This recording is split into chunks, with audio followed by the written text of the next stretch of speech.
Welcome to Africa. We drive in circles looking for a goat, meet a 106-year-old grandmother, and build a very smoky fire. It's about 5:30 in the morning and we're just about to pack the car and take it down to the border to begin. The roads were relatively clear, so we made good time to the border crossing. And the crossing itself was surprisingly straightforward, with only one security guard asking us to give him cash for lunch.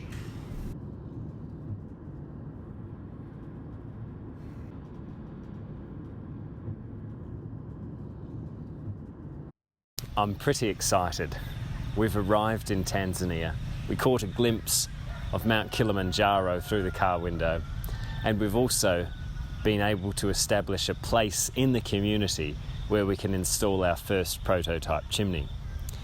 As part of spending time in the community yesterday, we were able to witness firsthand the change that has been occurring over the last couple of years as government policy has incentivised the adoption of tin roof sheeting rather than thatching.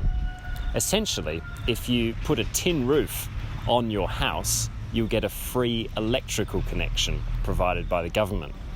So the reality of thatching in a village is really decreasing quite rapidly. My mother-in-law Robin was one of the original people who identified the smoke issue in the community, and she'd given me $100 before leaving, asking me to buy a goat for the community as she couldn't come with me. But how exactly does one procure a goat in the middle of the desert? By driving in circles and negotiating prices on a very small phone.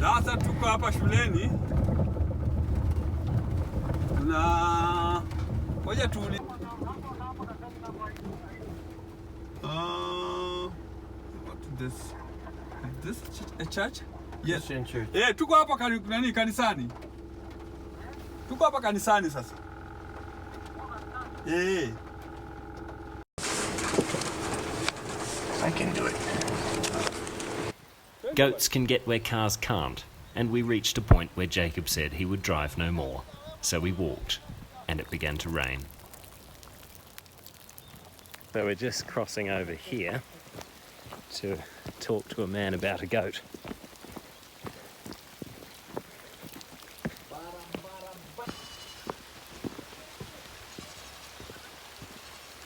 And here's the man we're hoping to buy a goat off for the community. This one. Yeah. Big one. Yeah. The goat was apparently good stock, though its front legs were a little bit undesirable, but I think this was an attempt to get a better price. And a 300,000 shilling price was settled on that included delivery, as Jacob for some reason didn't want to take a live goat back in the back of the car. It arrived the next day on the back of a motorcycle and was, shall we say, dealt with. We did some further reconnaissance on the location where we would install the chimney. So I'm here at the site where we're going to look at the grass hut and investigate how we can put a chimney through the grass roof. The day finished up at the African Hotel, where we met an old friend of Majanta's, who now drives a M3 BMW and travels with 4 friends who have rather big muscles and nervous stares. Apparently he's in finance and business is good, perhaps too good. The day arrived to install the chimney. I would be helped by Jacob, an old friend who lives over here, and Majanta's son Walter, who's at university studying teaching. The build went together surprisingly well, and we were able to get it done very rapidly, with the 106-year-old grandmother looking on a little bit puzzled as what we were doing, running around with tubing and sheeting and punching holes in roofs and lighting very smoky fires, but she seemed to get the idea after a while.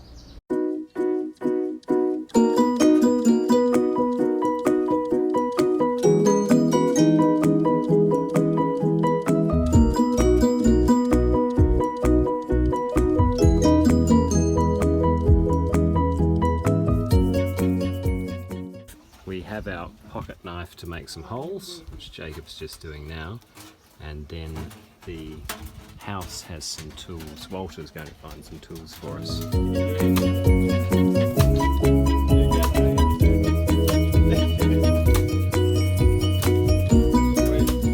The hairy cow. The Harry's cowl.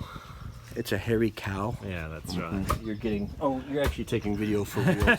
So we're about halfway through assembling the chimney, and now we're going to put it inside the hut and try and get the chimney together. Karibu. Anakuuliza hivi, akiweka hapa itakutosha wewe nafasi ya upande huku kuweka ukuni na upande huku kuweka ukuni, au asogeze mbele kama hivyo anavyokufanyia ishara, au asogeze mbele?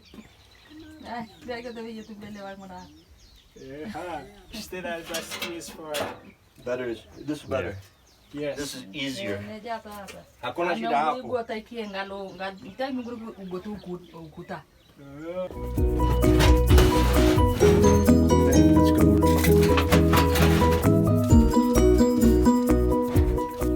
So we've put the inside in, and now we're moving on to joining that little pipe that you can see up there on the roof to the end pipe and putting the rubber seal over. Using a ladder.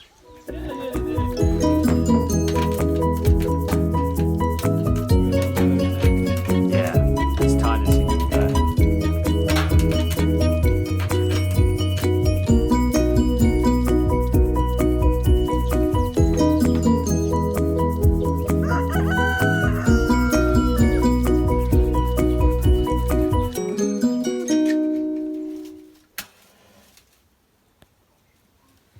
That corn husk goes up quick, doesn't it? At this stage, Mama Walter was very confused. It was the smokiest fire she'd ever seen lit. It draws fairly well. It's so much better than it was, huh?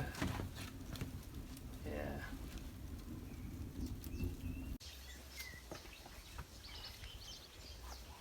And there's a bit of a breeze now. Yeah. So it's very, very, very, very bravo. Thank Bravo, you. bravo, bravo. The idea. Is it good? Yes, more than. If you have another word to say out of good, we can keep it. But we say thank you so much for this chimney. We liberate us. Our pleasure. So, we've got it installed. It works.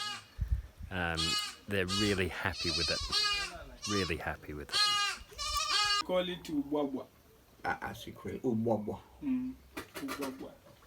Meaning? Meaning? A very special thanks to Jacob and Kim for providing accommodation and transport over here, the Centre for Global Equality Cambridge, who provided a travel grant, and a generous gift from a good friend, all of which have enabled us to install this prototype. The project has great potential going forward, and it's been really great to see that being over here.